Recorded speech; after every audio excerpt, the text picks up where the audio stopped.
ahead, Dan. So we've been keeping track of you with points and assists, double-doubles this season. You're up to 12 now, and you're only 2 away from Diana. How special is it to just keep making history like that? It's really cool for me. I said this on the broadcast. I'm a player that is not supposed to be here. I'm a second-round draft pick that only one team believed in coming into this league, and I went to St. Joseph's University, a mid-major in West Philadelphia. I'm a Delco kid, so for me, I'm really proud of where I am, where my feet are today. But more than anything, you know, it's a personal accolade, but that's a testament to my teammates. They're knocking down shots and making my job easy, and it's almost like, I know you heard DT talk about a rebirth, but for me being here in the Valley, I'm genuinely happy, and when I can be happy, that really does change your play on the court. So I'm just really excited to be here with this crew. I don't really care about the numbers, I just want to get wins at the end of the day. But to young Tosh that had this dream of playing in the W, that means a lot. And to my family, I hope I continue to make them proud. And how important was it for your team to get on the right foot with the games, whatever the Commissioner Cup? Super important. Obviously, the road trip didn't go as we planned.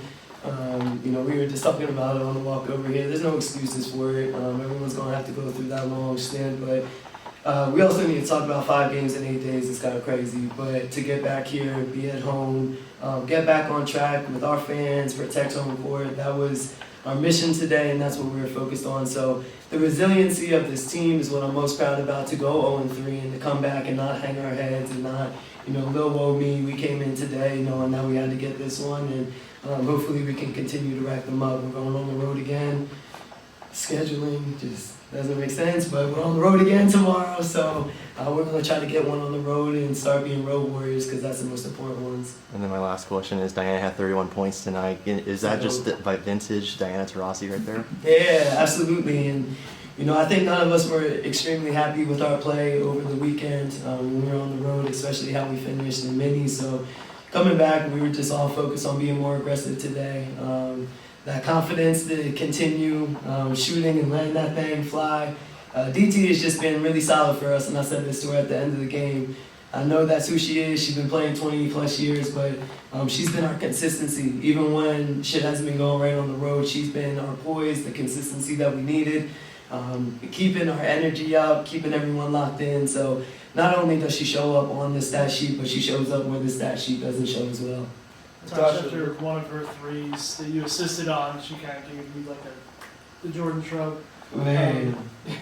What's it like for you just to watch her be in that zone? It's amazing to be her point guard, man, and to just see her greatness and witness her greatness. And you know, granted, I'm catching her in year 20 and she's still killing the shit. Like, it's really dope for me. But to be a part of her journey, to be a part of her greatness in a minuscule amount, that's a dream come true for me. But she's leading us right now, and it was a beautiful thing to, again, see us come off a really tough road series, and to see her just, you know, not caring and back into it. How can you not be confident when your leader is doing that?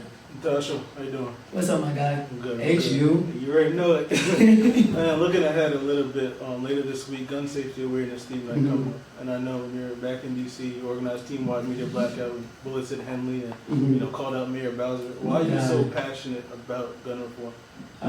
Because we have an obligation in this country to protect our citizens, to protect our kids, to protect innocent lives, and we continue to not do it. We'd rather place a TikTok ban before we ever implement any gun laws or legislation surrounding it to protect, again, our citizens of this country. And so, you know, especially with my fight in D.C. and even my fight now, kids deserve to feel safe going to school. They deserve to be safe while they're in school. And we have an obligation as the adults, right? I like to say that word because sometimes we're not acting like it. But our elected, and I want to say that word, our elected officials have an obligation to protect us as citizens, and they're not doing their job. So that's why my fight continues. It's going to continue until it's safe to go to school, to go to the mall, to go to outlet stores. We have a mass shooting every single day. And you might not see it in the media because it's skewed, but we have a mass shooting every single day in this country. Every single day. And we're still not doing anything. So shout out to Every Town. They've been the grassroots organization that I've worked with for the last 5 years, and I'm just really proud to be a part of it and utilize this God-given platform that I have to shed light on issues that are plaguing our country and our communities. And to those in the Phoenix community who've been plagued by gun violence, now that you're here, what message can you send to them? I'm here. I'm here whether it's to listen, to be a shoulder to cry on, to utilize this platform in whatever way this community needs. We have a Mom's Demand event on Thursday that I'll be at. And I just it's an obligation for us as athletes, and I know some people don't like the responsibility, but it is what it is. Like, we have this role, and this microphone sits in front of my face, and for me not to do what I'm trying to do with it, that would just be a disservice to my community and to a lot of people that need a voice, to be a voice for the voiceless, and that's what I'll continue to do. We have what can feel like a microscope on us as athletes all the time, and instead of looking at it as a microscope, I challenge us to start looking at it as a microphone. Gosh, wondering about how that play where you chased down Derek on that. Man, I turned that ball over. I was mad. No, but that's just who we're going to be, and it starts with me on the defensive end. Obviously, I turned the ball over, so the least I can do is put her to the free throw line. Like, you're not going to get anything easy, and that's who we got to be moving forward. That toughness, that grit. But knowing me, I just had to bust my ass back down there, and she put that ball out, and I could grab it. But that's a huge momentum shift for us. It's a huge momentum shift for our crowd to kind of get them back into the game, the X factor that's given us so much momentum today. But those little plays end up being big plays when you're talking about trying to set a standard for a championship team. All those little things matter. Finishing out possessions, making them have to score through you and not get anything easy. Like, De'Erica Hamby's playing great right now. I love her. That's one of my close friends too. But you're going to have to go through me to get this thing up. Can you talk a little bit about the experience that you guys had, especially when you saw the league kind of going down a little bit in the fourth quarter? How you all's experience were able to keep the poise and be able to execute the way you needed to? Yeah, the challenge for us is not even allowing it to get that close. I think we came out, we were really focused on having a really good third quarter because we've been struggling to come out in those third quarters and put teams away. But now that next level for us is making sure that when we put our foot on the gas that we don't take it off. But the experience of this team really did withstand.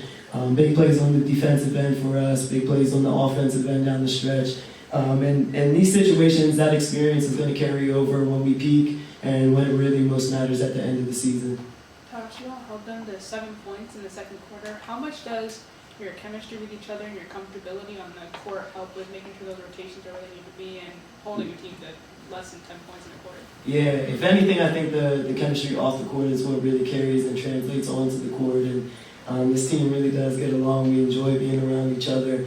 The challenge for us with losing, going on 3 on the road, was to get back to being our defensive-minded team and being there, being in the gas for one another, being there and help side defense for one another, and really just allowing each other the trust to get up. Like, it's much easier when I know that Sophie's yelling, I'm at the nail, that I can press up a little bit more, get into them, and behind Sophie is another line of defense that we're just connected. So we're going to continue to challenge each other, but I really do believe that this team is going to go by our defense. We're not going to hang our hats on offense. We're going to hang our hats on the defensive end.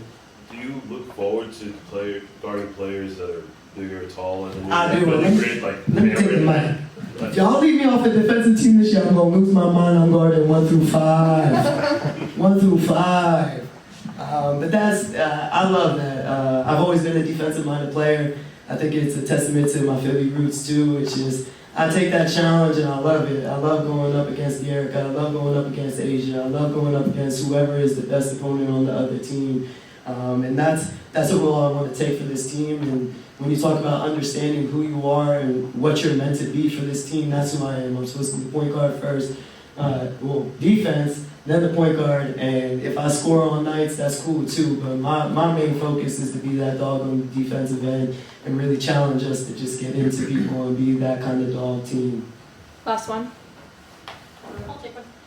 Tash, with today the team celebrating Dia Latina, can you speak on the significance? Man, you saw me swinging my hips out there to Selena. I love that stuff. But it's really, I love our league because I feel like our league is safe for everyone to feel themselves and to be celebrated and embraced and today that was for the Latinas, and it's really important for us as being in this community to make sure that everyone feels safe and seen and heard and loved and appreciated. So for y'all, it was that night tonight. So to be able to go out, get y'all a win, and celebrate, and just really put emphasis on the community here that is so strong and beautiful. That's who we want to be. We want to be a beacon of light in this community, and I think that's what we're serving. Thanks, Tash. Thank y'all. Appreciate it.